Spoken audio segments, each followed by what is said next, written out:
सदर मजलिस बैरिस्टर ओवैसी ने आज सुबह बहादुरपुरा असम्बली हलके के हाशिमाबाद, तकबीर नगर और अलजुबैल कॉलोनी में अपनी इंतखाबी मुहिम चलाई। वो घर घर जाकर मजलिस को कामयाब बनाने की आवाम से अपील कर रहे हैं और मकबूल तरीन लीडर को देखने के लिए एक बड़ी भीड़ उमड़ रही है। मजलिस के मुकामी लीडरान भी इस मुहिम में बढ़ चढ़ कर शामिल हो रहे हैं। बैरिस्टर ओवैसी कहते हैं कि मजलिस कभी हैदराबाद की तरक्की से समझौता नहीं की और ना ही करेगी और नई रियासती हुकूमत से दरख्वास्त की गई थी कि वो पुराने शहर में मेट्रो के काम को बहाल कराए और बिला लिहाज मजहब व मिल्लत डेवलपमेंट के काम करवा रहे हैं।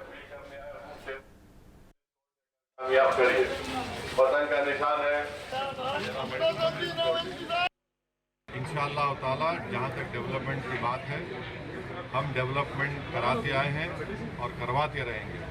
अभी आप देख रहे हैं कि जब हैदराबाद में आज से 4 साल पहले डिल्यूज आया तो जिस इलाके में आज हम पदयात्रा किए वो तकरीबन इलाका पानी में था, मगर पूरे सिटी में आप जीएचएमसी के लोगों से पूछिए, सबसे पहले नाला वाइडनिंग का कहीं काम हुआ यहाँ पर हुआ। चंद्रायन गुट्टे में तो उससे पहले अकबरुद्दीन ओवैसी कराई थी।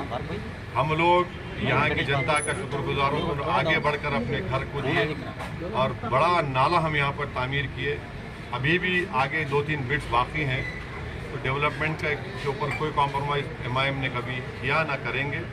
और फिर नए चीफ मिनिस्टर को हमने उनसे रिक्वेस्ट किया था, रेवंत रेड्डी से, कि आप जो है ओल्ड सिटी में जो एक लाइन मेट्रो का रुका हुआ है, पूरा काम तो मेट्रो का ओल्ड सिटी में आ गया, सिर्फ एक लाइन जुबली बस स्टैंड से फलकनुमा का, तो वो खुद आए, चीफ मिनिस्टर आकर उसका फाउंडेशन स्टोन डाले और फिर वो लोग एक एयरपोर्ट लाइन बना रहे हैं जो नागौल से एलबी नगर से। तो हमने उनसे रिक्वेस्ट की कि आप चंद्रायन गुट्टा पर उसका स्टेशन बनाइए, वो 3rd स्टेशन होगा। फिर यहाँ से मैलारदोपल्ली से जहाँ पर फिर एयरपोर्ट जाएगी।